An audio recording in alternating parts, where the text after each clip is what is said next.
Ayo, segera download Quran Tadabbur, tafsir dalam genggaman Anda.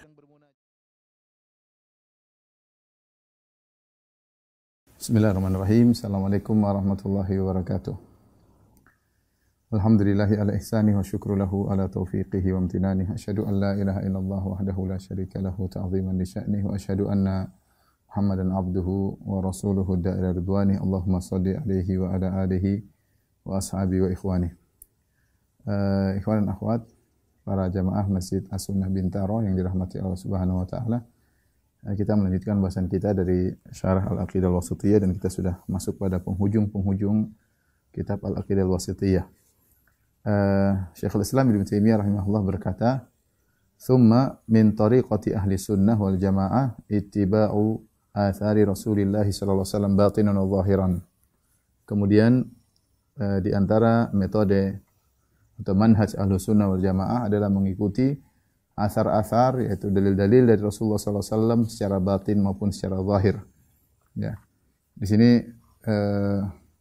Syekhul Islam Taimiyah sudah selesai dari membahas akidah. Akidah sudah selesai seluruhnya. Dia tutup dengan dua perkara. Pertama berkaitan dengan masalah metode istidlal, yang kedua mengenai akhlak. Mengenai akhlak, insyaallah akan kita sampaikan pada kesempatan yang lain. Kemudian jadi beliau mengatakan di antara metode Ahlus Sunnah wal Jamaah adalah mengikuti hadis-hadis Rasulullah SAW secara batin maupun zahir, wattiba'u sabilis sabiqinil awwalin minal muhajirin wal ansar. Kemudian mengikuti jalan orang-orang yang pertama kali masuk Islam dari kaum muhajirin maupun kaum ansar. Kemudian wattiba'u wasiyati Rasulillah, dan mengikuti wasiat Rasulullah SAW haitsu qala, di mana Rasulullah SAW bersabda, "Alaikum bisunnati wa sunnatil khulafa'ir rasyidin al-mahdiyyin min ba'di." Hendaknya kalian mengikuti sunnahku dan sunnah para khulafa'ir rasyidin yang setelahku. Tamassaku biha, berpeganglah teguh dengan sunnah-sunnahku dan sunnah para khulafa'ir rasyidin. Addu 'alaiha bin nawajidh, dan hendaknya kalian gigit dengan gigi geraham kalian. Wa iyyakum wa muhdatsatil umur, waspadalah kalian dari perkara-perkara baru. Fa inna kulla bid'atin dhalalah, karena setiap perkara baru adalah sesat. Kemudian beliau berkata, wa ya'lamuna an asdaqal kalami kalamullah, dan ahlu sunnah mengetahui bahwasanya sebaik-baik perkataan adalah perkataan Allah. Wa khairal hadyi hadyu Muhammadin, sebaik-baik petunjuk adalah petunjuk Nabi sallallahu alaihi wasallam. Wa yu'thiruna kalamullah ala kalami ghairihi min kalami asnafin nas, dan mereka mendahulukan firman Allah daripada perkataan selain Allah dari perkataan berbagai macam golongan manusia.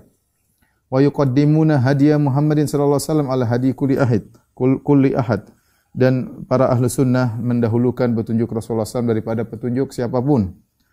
Wa summu ahlal jamaah, dan mereka dinamakan dengan ahlal jamaah. Li'anna al-jama'ata hiyal ijtima' wa dhidduha al-furqah, karena jamaah adalah persatuan dan lawannya adalah perpecahan. Ya. Wa in kana lafdzul jamaah qad sara isman li nafsil qaumil mujtami'in, meskipun nama jamaah sendiri, lafal jamaah itu merupakan satu nama dari kaum yang berkumpul. Kemudian beliau berkata lagi, wal ijma' huwal aslu tsalits alladhi yu'tamadu alaihi fil ilmi wad din, bahwasanya ijma' adalah landasan yang ketiga, yaitu setelah Al-Qur'an dan Sunnah, yang dijadikan sandaran dalam masalah ilmu dan masalah agama. Ya. Wa hum yazinuna bi hadhihi al-usul ats-tsalatsa jami'a ma 'alaihi an-nas min aqwalin wa a'malin batinah aw zahirah mimma lahu ta'allaqun bid-din. Dan mereka dengan tiga pokok ini, yaitu Al-Qur'an dan Sunnah dan ijma', ahlu sunnah menimbang seluruh apa yang dilakukan oleh masyarakat, oleh manusia, baik perkataan mereka maupun perbuatan mereka, baik yang batin maupun yang zahir, yang ada kaitannya dengan agama.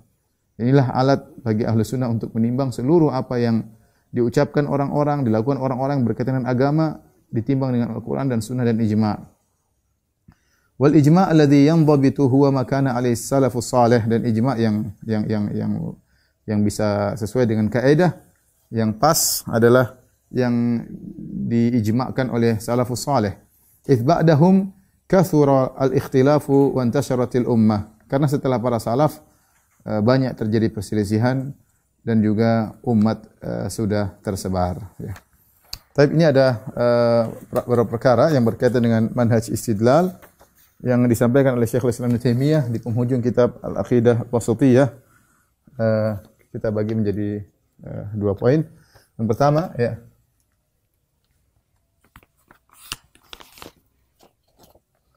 manhaj ya, atau metode berdalil dalam urusan agama. Dibangun tentunya pertama mengikuti atharur Rasul ya, mengikuti athar Rasulullah sallallahu alaihi wasallam, yaitu apa yang ditinggalkan oleh Rasulullah sallallahu alaihi wasallam. Tentunya ini mencakup Al-Qur'an ya. Athar itu yang dijejak atau yang ditinggalkan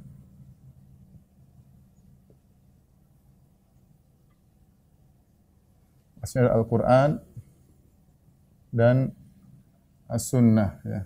Sunnah Nabi sallallahu alaihi wasallam. Perhatikan di sini. Inilah metode pertama yang dibangun oleh Ahlussunnah dalam berdalil, mengikuti athar Rasulullah SAW, baik Al-Quran maupun Sunnah. Ya. Mereka tidak mengikuti perkara-perkara di luar ini. Sebagaimana kita tahu, banyak ahlul bid'ah, ya, banyak ahlul bid'ah. Jadi banyak ahlul bid'ah yang berdalil selain dari Al-Quran dan Sunnah.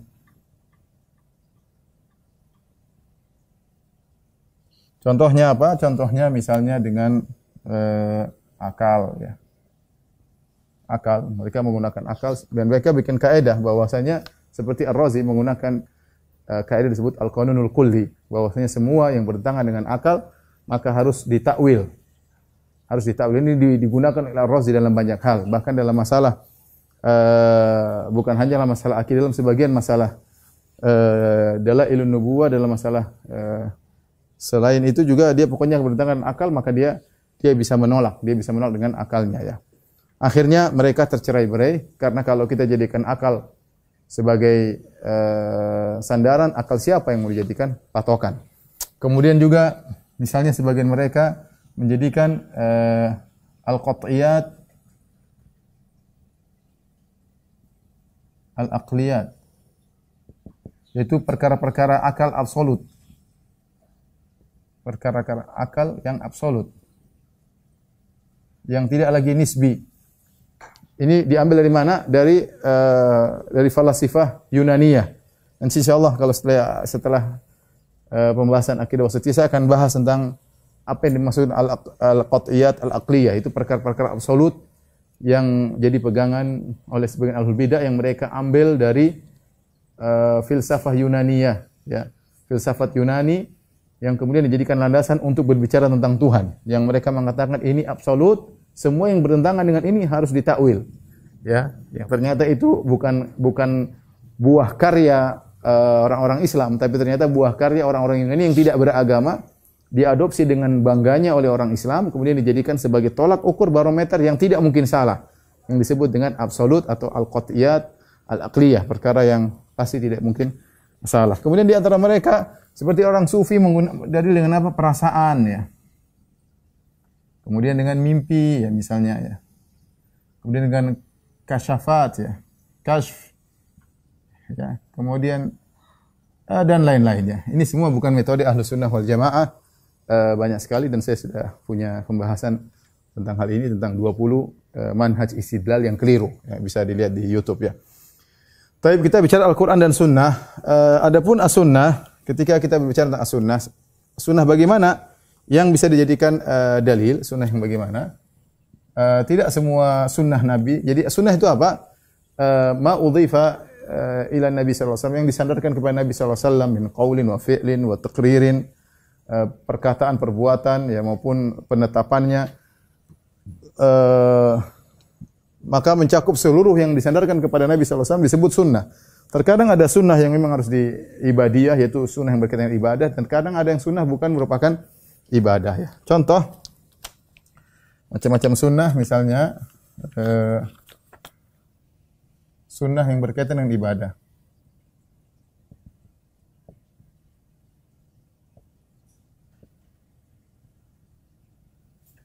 Sunnah berkaitan dengan ibadah, kemudian ada sunnah kita bagi dua ya, sunnah yang tidak berkaitan dengan ibadah.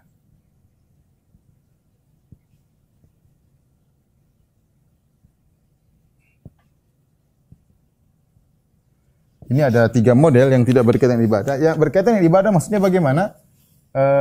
Jelas sekali Nabi sallallahu alaihi wasallam melakukannya, atau menganjurkannya karena ibadah ya.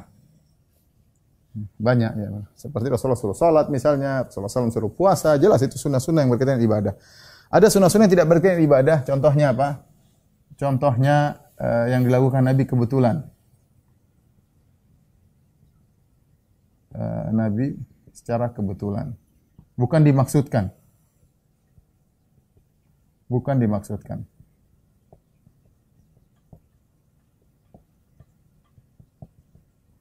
Syekh Utsaimin mencontohkan seperti ketika Rasulullah SAW pergi ke Mekah pada tanggal, sampai di Mekah tanggal 4. Contoh ketika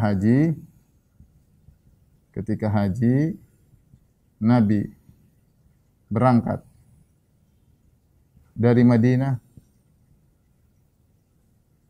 sekitar 25 Zulqa'dah, tiba di Mekah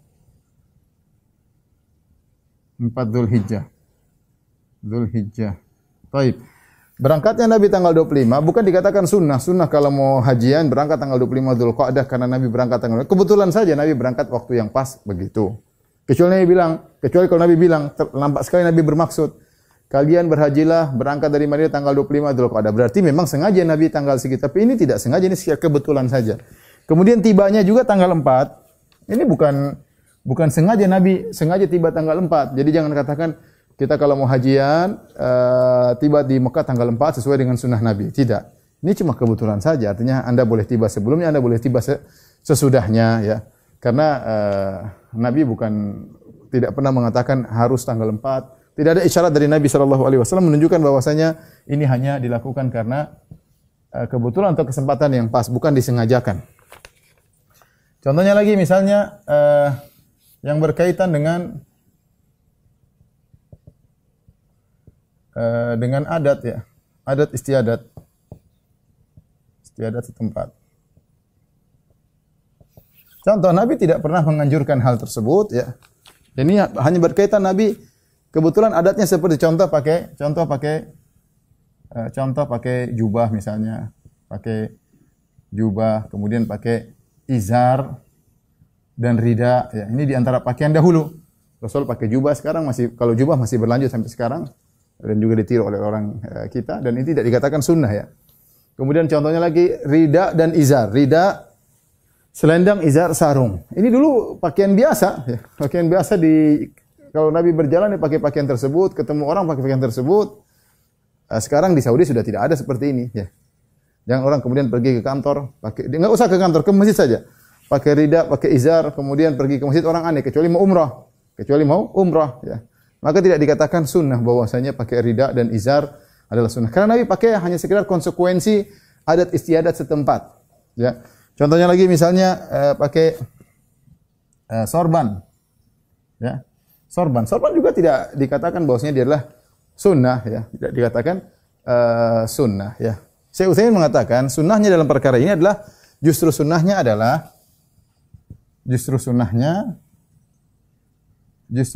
dari sisi lain, dari sisi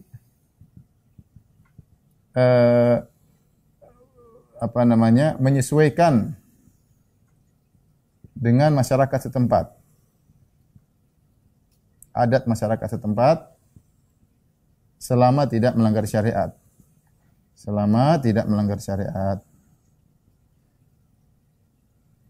Karena dalam syariat tidak boleh kita pakai pakaian syuhrah misalnya, pakaian tampil beda. ya maksud saya yang memakai sorban, pakai jubah, Abu Jahal, Abu Lahab juga pakai pakaian tersebut karena itu adalah pakaian orang Arab kala itu. Mereka juga ada pakai izar, pakai rida. Jangan dikatakan Abu Jahal melakukan sunnah, enggak. Ya, itu bukan pakaian tampil beda antara kaum muslimin, kaum musyrikin, enggak. Tidak disebutkan dalam dalil sama sekali. Bahwasanya pakaian kaum muslimin tampil beda dengan kaum musyrikin tatkala tidak. Menunjukkan bahwasanya sunnahnya adalah sesuai dengan pakaian masyarakat setempat. Karena kalau Indonesia bagus ya baju koko misalnya, sarungan, songkok itu justru sesuai sunnah. Saya pun pengen demikian. Cuma ini saya kebiasaan dari Saudi, tinggal lama di Saudi, akhirnya begini dan sekarang sudah biasa orang juga pakai baju begini ya. Tapi saya katakan bahwasanya kalau kita mau ikut sunnah dengan masyarakat, kita ikut dengan masyarakat sesuai dengan pakaian mereka selama tidak melanggar syariat ya. Ini berkaitan dengan adat istiadat setempat ya. Sama halnya seperti misalnya makan korma ya. Makan kambing, makan onta ya. Jangan kita bilang sunnah makan onta. Ya enggak juga kita makan. Ini masalah tradisi, orang suka makan onta. Yang kita lagi sunnah makan daging ya. Sampai ada sebagian kawan yang dia makan daging dia bilang sunnah, akhirnya padahal dia cerita sama saya padahal dia sudah kena penyakit darah tinggi atau jantung saya lupa ya, akhirnya tambah parah ya. Intinya sama dulu para sahabat makan korma ya. Bukan berarti sunnahnya kita makan korma jadi ganti beras ganti korma, kita makan korma. Enggak, itu karena memang makanan mereka ketika itu. Buktinya ketika kalau ada pilihan korma atau gandum ya para sahabat pilih gandum. Gandum lebih enak daripada korma. Ya. Ya. Tapi kalau nggak ada gandum mereka makan korma ya. Jadi jangan bilang makan korma sunnah, makan korma sunnah makan sehari-hari, enggak juga ya. Enggak, ini bukan perkara yang Rasulullah maksudkan untuk suatu ibadah, tapi berkaitan dengan adat istiadat zaman tersebut ya. Adat istiadat zaman tersebut ya. Yang berkaitan dengan sunnah misalnya adab makan dengan tangan kanan, nah itu sunnah di situ. Misalnya juga makan fima yalik di depanmu, jangan loncat sana loncat sini misalnya. Itu sunnah ya. Misalnya makan tidak sampai kekenyangan, itu sunnah misalnya. Ini baru dikatakan makan bareng berjamaah, itu sunnahnya di sisi situ. Adapun jenis makanannya, buah-buahnya bebas-bebas aja ya, tergantung kondisi setempat masing-masing. Kalau kita orang Islam tinggal di kutub selatan, kenapa sunnah makan korma, dapat korma dari mana ya? Misalnya ya, seperti dapat onta dari mana? Baik, yang ketiga yang berkaitan dengan jibillah. Itu sifat fisik Nabi sendiri. Nabi sallallahu alaihi wasallam. Contoh, ini juga tidak dikatakan sunnah ya. Contoh cara jalan Nabi sallallahu alaihi wasallam, kata para ulama, contoh cara jalan Nabi ya. Nabi disebut jalan cepat dan agak menunduk ya, ini bukan tidak dikatakan kita harus jalan seperti itu ya. Ini contoh ya, jibillah ya. Jibili Nabi seperti itu yang menunjukkan beda kalau Rasulullah isyaratkan dengan adanya syariat, maka kita jalankan sebagai syariat ya. Ya seperti bentuk tubuh Nabi sallallahu alaihi wasallam ya. Tulangnya besar misalnya, jangan dikatakan oh sunnah berarti begitu. Misalnya dadanya berbulu, berarti sunnah kita bikin bulu di dada. Enggak, ini jibilih Nabi sallallahu alaihi wasallam, itu fisik Nabi sallallahu alaihi wasallam, cara jalannya atau itu tidak dikatakan sunnah dalam hal tersebut ya. Jadi sunnah yang kita diperintahkan untuk contohnya berkaitan dengan ibadah, berkaitan dengan akidah, yaitu baru dikatakan sunnah. Tapi kemudian tadi kata Ibn Taimiyah rahimahullahu taala ya, mengikuti asar Rasulullah sallallahu alaihi wasallam zahiran wa batinan ya.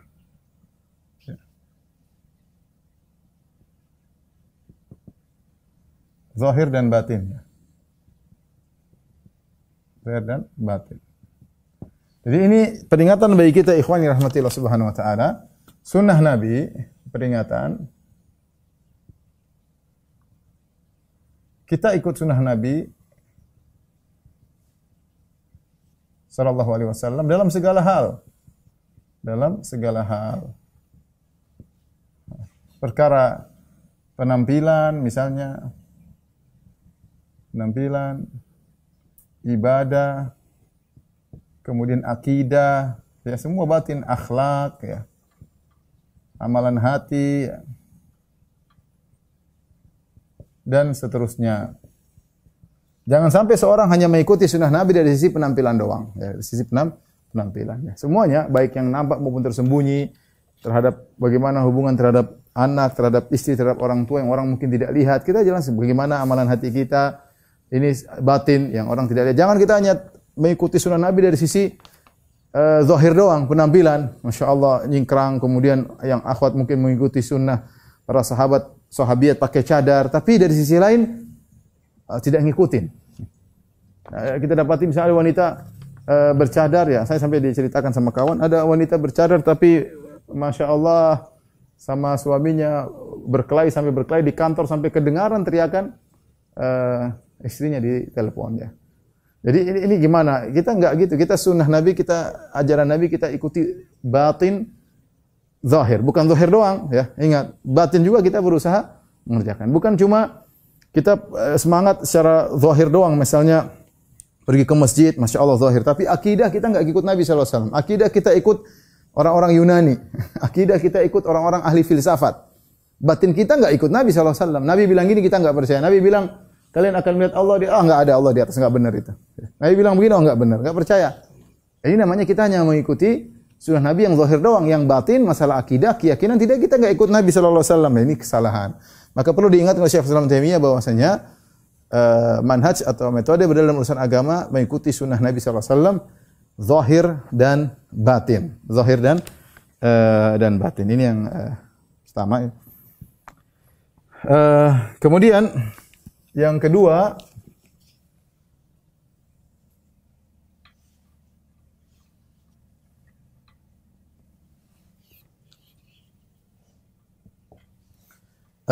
Syekh Islam Taimiyah mengatakan mengikuti as-sabiqun al-awwalun, ya.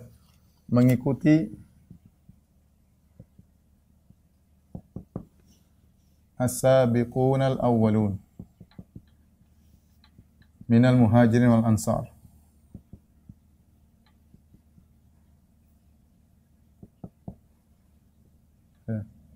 Jadi kita disuruh mengikuti as-sabiqun al-awwalun. Para sahabat yang pertama kali masuk Islam. Siapa sabiqun al-awwalun? Siapa sabiqun al-awwalun? Ya.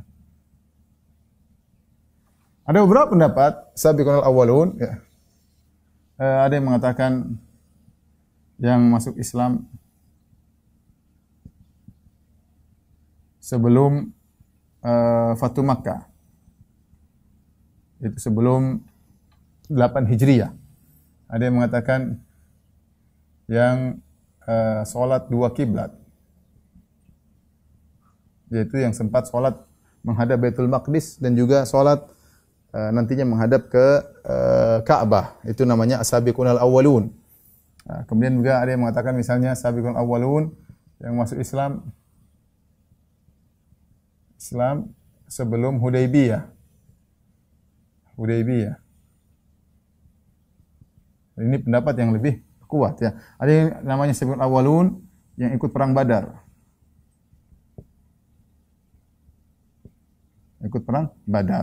Wallahu a'lam bishawab, pendapat yang lebih saya condong adalah ini.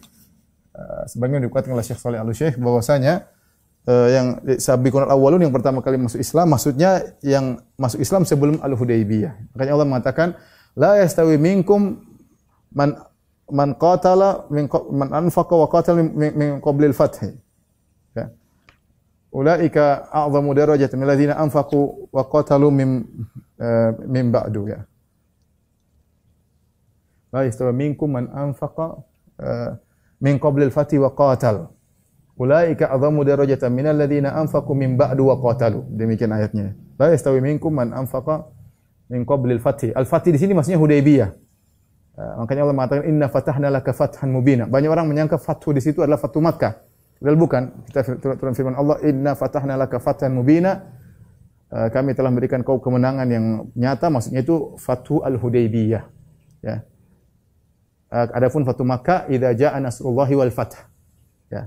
Adapun inna fatahna laka fathan mubina ya adalah Hudaybiyah. Demikian juga firman Allah Subhanahu wa taala, la yastawi minkum man anfaqa min qablil fathi wa qatal ulaika adhammu darajatan minal ladzina anfaqu min ba'du wa qatalu. Tidak sama orang-orang yang berinfak sebelum Hudaybiyah dan berjihad sebelum Hudaybiyah. Mereka ini lebih tinggi derajatnya daripada orang-orang yang berinfak setelah Hudaybiyah dan berjihad setelah Hudaybiyah. Berarti masuk Islam sebelum Hudaybiyah, mereka inilah sabiqunal awwalun. Tapi ini maksudnya Rasulullah kasih isyarat untuk mengikuti para sahabat. Ya, ini isyarat untuk mengikuti para sahabat.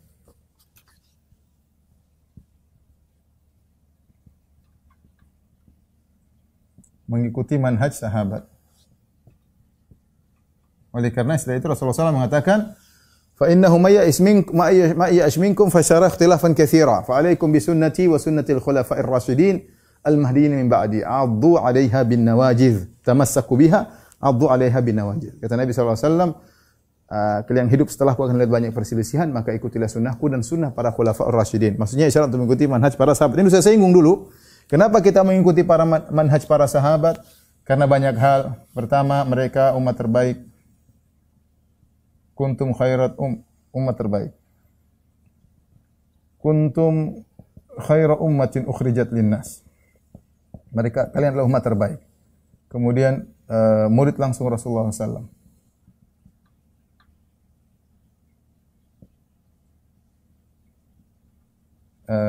Kemudian yang pertama kali dan diawasi, yang pertama kali mempraktekkan,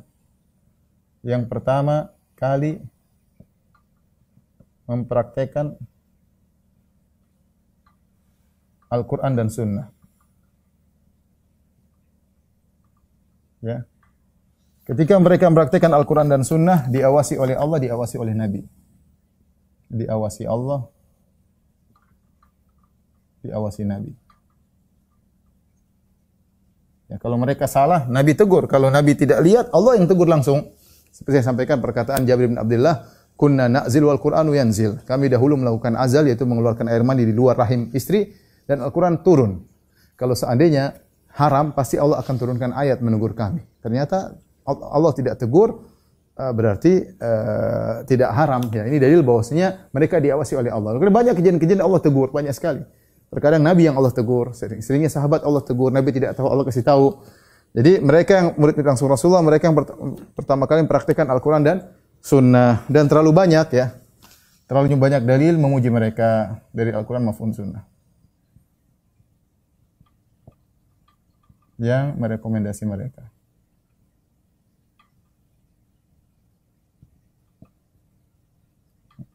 Ya, banyak sekali dalam Al-Quran, misalnya kuntum khaira ummatin ukhrijat linnas, kalian umat terbaik yang Allah keluarkan bagi manusia. As-sabiqunal awwaluna minal muhajirin wal ansar walladzina tabi'uhum bi ihsan radhiyallahu anhum wa radu'an wa addalahum jannatin tajri tahtahal anhar. Dan orang-orang pertama kali masuk Islam, kaum muhajirin, kaum ansar, dan orang yang mengikuti mereka dengan cara yang baik. Ya. Allah ridho kepada mereka, mereka ridho kepada Allah. Allah janjikan bagi mereka surga yang mengalir di bawahnya sungai-sungai. Jadi muhajirin ansar, kalau kita ingin masuk surga, diridhoi oleh Allah, ikut mereka. Syaratnya harus ikut mereka. Ya. Allah jadikan mereka sebagai barometer kebenaran. Makanya Allah mengatakan yang pertama kali masuk Islam muhajirin dan ansar, mereka diridhoi oleh Allah dan masuk surga. Terus selain mereka bagaimana? Syaratnya ada walladzina tabauhum bi ihsan, dan orang-orang yang mengikuti mereka dengan pengikutan yang baik. Berarti kita ini selain muhajirin dan ansar, kalau mau jadi diridhoi oleh Allah, masuk surga, harus mengikuti muhajirin dan ansar dengan cara yang baik ya. Bukan malah mencaci maki mereka, bukan malah meremehkan mereka, bukan malah meninggalkan sunnah mereka. Enggak. Ngikutin mereka kalau mau surga dan mau selamat ya. Contoh, Allah mengatakan laqad radiyallahu 'anil mu'minin idh yubayyi'unaka tahta syajarati fa'alima ma fi qulubihim. Sungguh Allah telah ridha kepada orang-orang beriman yang baiat Nabi di bawah sebuah pohon. Allah tahu kebaikan hati mereka. Siapa? Ashabul Hudaybiyah, 1.400 orang. Semua dijamin surga oleh Nabi sallallahu alaihi wasallam ya. Muhammadur Rasulullah walladzina ma'ahu asyidda al-kuffar rahama'u bainahum tarahum ruk'an sujada yabtaguna fadlan minallahi wa ridwana simahum fi wujuhihim min athari sujud dzalika mathalun fit tawrat wa mathalun fil injil kazarin akhraja shata'ahu fa'azaru fastaghladha fastawa ala suqihi yu'jibul zurra liyaghidha bihimul kuffar, liyaghidha bihimul kuffar. Kata Allah, Muhammad Rasulullah dan orang bersama Nabi sallallahu alaihi wasallam. Bagaimana kalian lihat mereka tarahum ruk'an sujada. Kalian lihat mereka dalam kondisi ruku, sujud. Allah puji bagaimana ibadah mereka. Allah puji hati mereka. Mereka ruku dan sujud bukan karena riya, bukan karena mencari dunia. Yabtaguna fadlan minallahi wa ridwana. Mereka mencari keridhaan Allah Subhanahu wa taala. Simahum fi wajhihim min athari sujud. Jadi mereka, kalian akan melihat bekas sujud di wajah mereka. Inilah perumpamaan mereka di Taurat dan perumpamaan mereka di Injil. Ternyata sahabat disebutkan di Taurat, disebutkan di Injil sampai akhir ayat. Jadi terlalu banyak ayat yang memuji para sahabat. Rasulullah, Allah mengatakan, "Fa in amanu bimithli ma amantum bihi faqad ihtadaw." Kata Allah, kalau mereka beriman seperti iman kalian, sungguh mereka dapat hidayah. Bayangkan, Allah persyaratkan kalau ingin dapat hidayah, beriman seperti imannya para sahabat. Fa in amanu bimithli ma amantum bihi faqad ihtadaw. Kalau mereka beriman seperti iman kalian, mereka telah dapat hidayah. Syarat ya. Ingin dapat hidayah, ikut beriman seperti imannya para sahabat ya. Jangan ikut imannya falasifah Yunani, jangan. Ikut imannya para sahabat, bagaimana mereka beriman. Jangan pakai otak kemudian muter sana muter sini, takwil ayat, takwil ini, tolak ayat, tolak hadis, jangan. Ikut imannya para sahabat. Allah berfirman, "Wa may yushakkikir rasula min ba'di ma tabayyana lahul huda."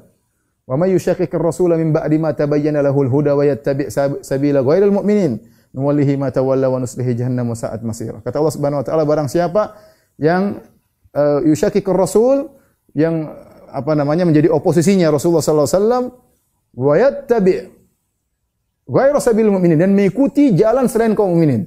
Kaum mukminin bersama Nabi siapa sih? Para sahabat. Syaratnya ikut Nabi, jangan keluar dari jalan para sahabat. Jangan keluar dari para sahabat. Jadi terlalu banyak dalil memuji para sahabat. Belum hadis-hadis Nabi sallallahu alaihi wasallam banyak sekali ya. Yang jelas di antaranya Rasulullah SAW mengatakan, khairun nasi qarni tsumma alladziina yalunahum tsumma alladziina yalunahum. Sebaik-baik generasiku, kemudian yang setelahnya, kemudian yang setelahnya. Jadi ini manhaj penting, mengikuti para sahabat, terutama masalah akidah. Ini manhaj yang sangat penting karena betapa banyak orang yang mengaku berdalil Al-Qur'an dan Sunnah tapi tidak mau mengikuti pemahaman salaf. Kenapa? Dia mau Al-Qur'an dan Sunnah sesuai dengan tafsiran dia sendiri.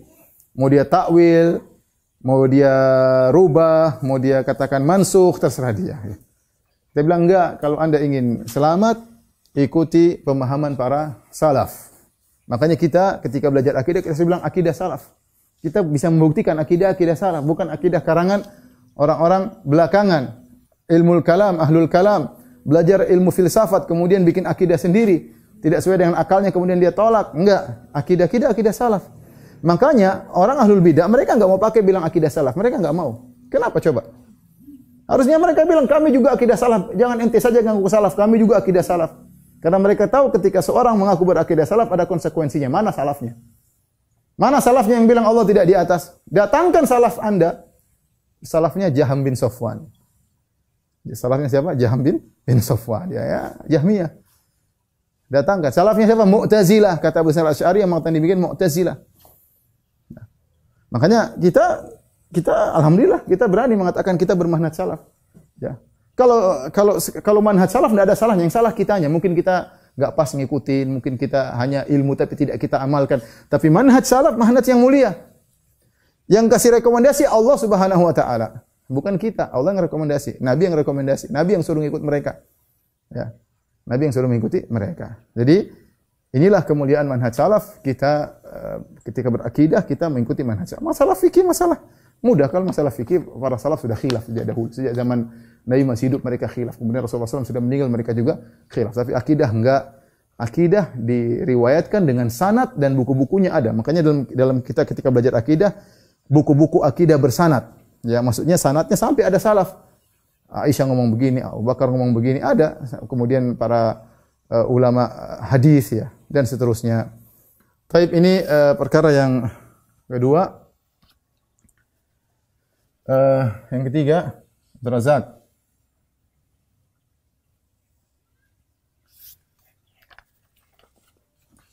Yang ketiga, manhaj adalah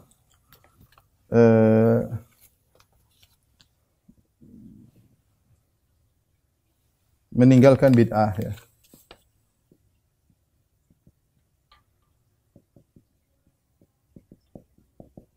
Ya. Tadi Rasulullah SAW mengatakan dalam hadisnya, Fa innahu may ya'ish minkum, barang siapa yang hidup setelahku.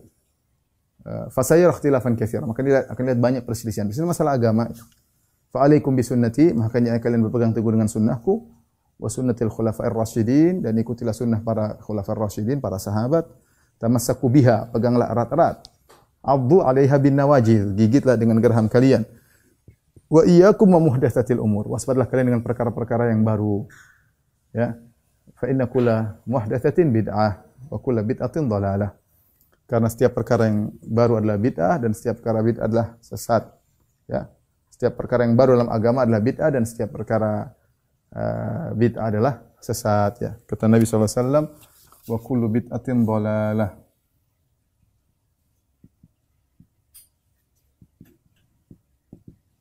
Semua bid'ah sesat. Ya. Ini kata Nabi SAW. Datang dalam beberapa hadis, ya. Hadis Jabir bin Abdullah, hadis Irbad bin Sariyah, ya. Bahwasanya semua bid'ah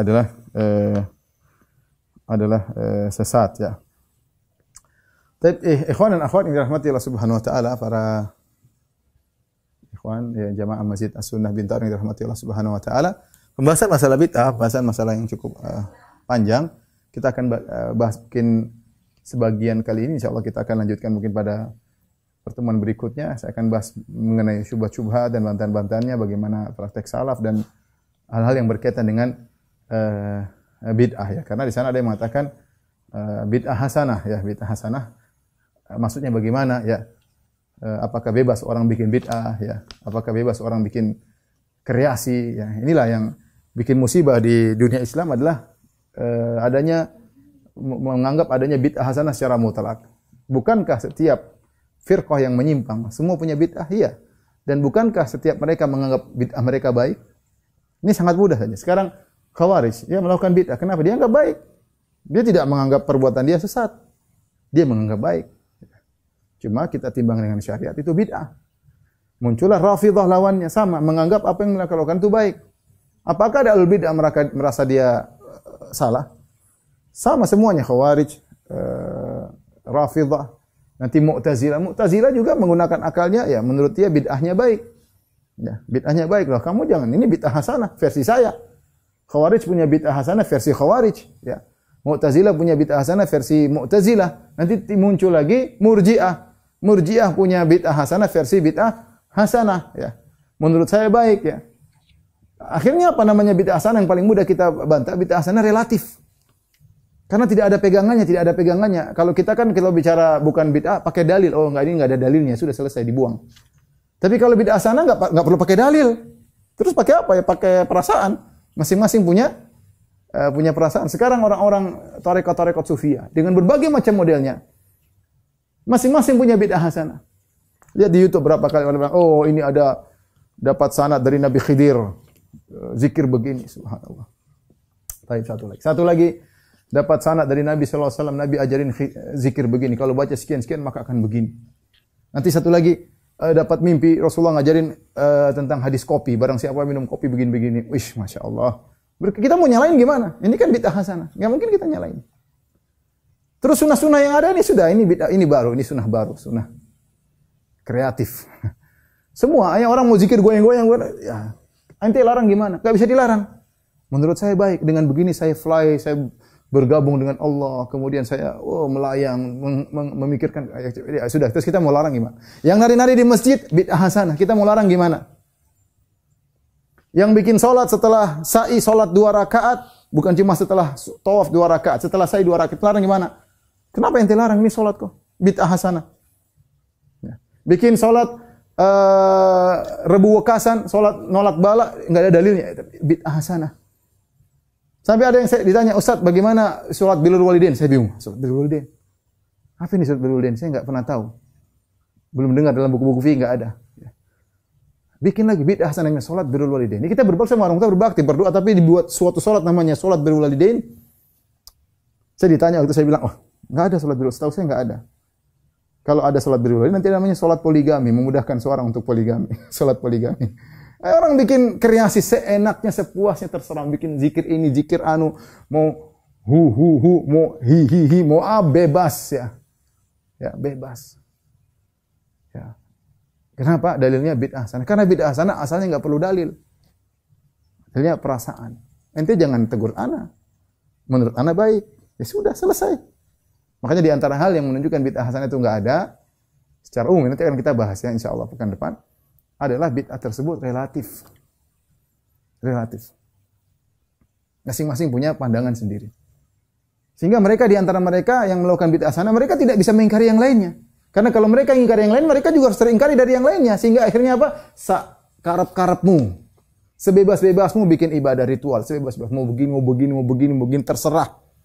Semuanya dengan bid'ah hasanah. Mau zikir loncat-loncat. Bid'ah hasanah. Menurut ente enggak baik, menurut kita bagus. Kita merasakan kasyf atau merasakan apa ya? Mereka bilangnya seperti itu. Wajat seakan-akan ada curahan dari ilahi masuk ke dalam hati. Itu terjadi, orang sufi bilang begitu.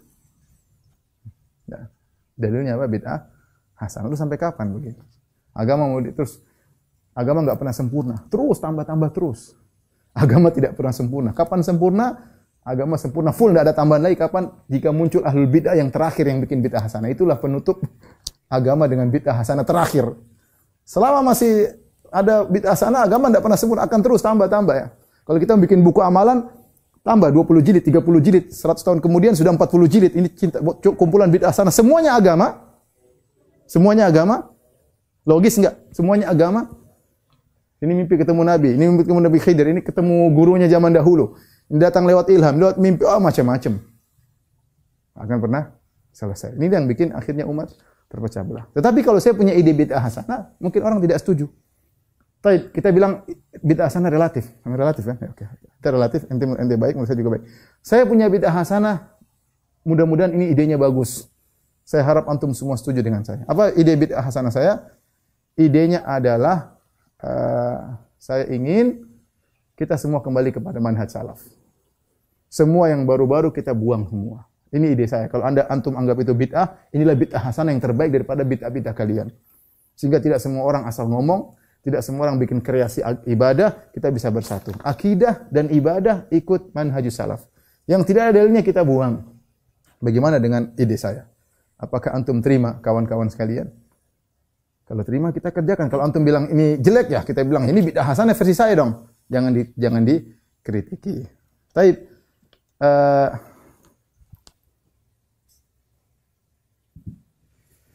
Saya mau lanjut tapi sepertinya sampai sini aja dulu ya. Insyaallah mungkin kita lanjutkan pekan depan khusus tentang bid'ah hasanah. Insyaallah pekan depan biar lebih teratur, lebih rapi, kemudian syubhat-syubhatnya akan kita bahas insyaallah pekan depan. Wallahu a'lam bishawab. Baik, ini saja mungkin yang bisa saya sampaikan ya. Semoga bermanfaat kepada kawan-kawan sekalian. Kurang lebihnya saya mohon maaf. Yang salah dari saya pribadi, yang dari Allah Subhanahu wa taala. Semoga Allah mengampuni kita semua. Wabillahi taufiq wal hidayah. Assalamualaikum warahmatullahi wabarakatuh.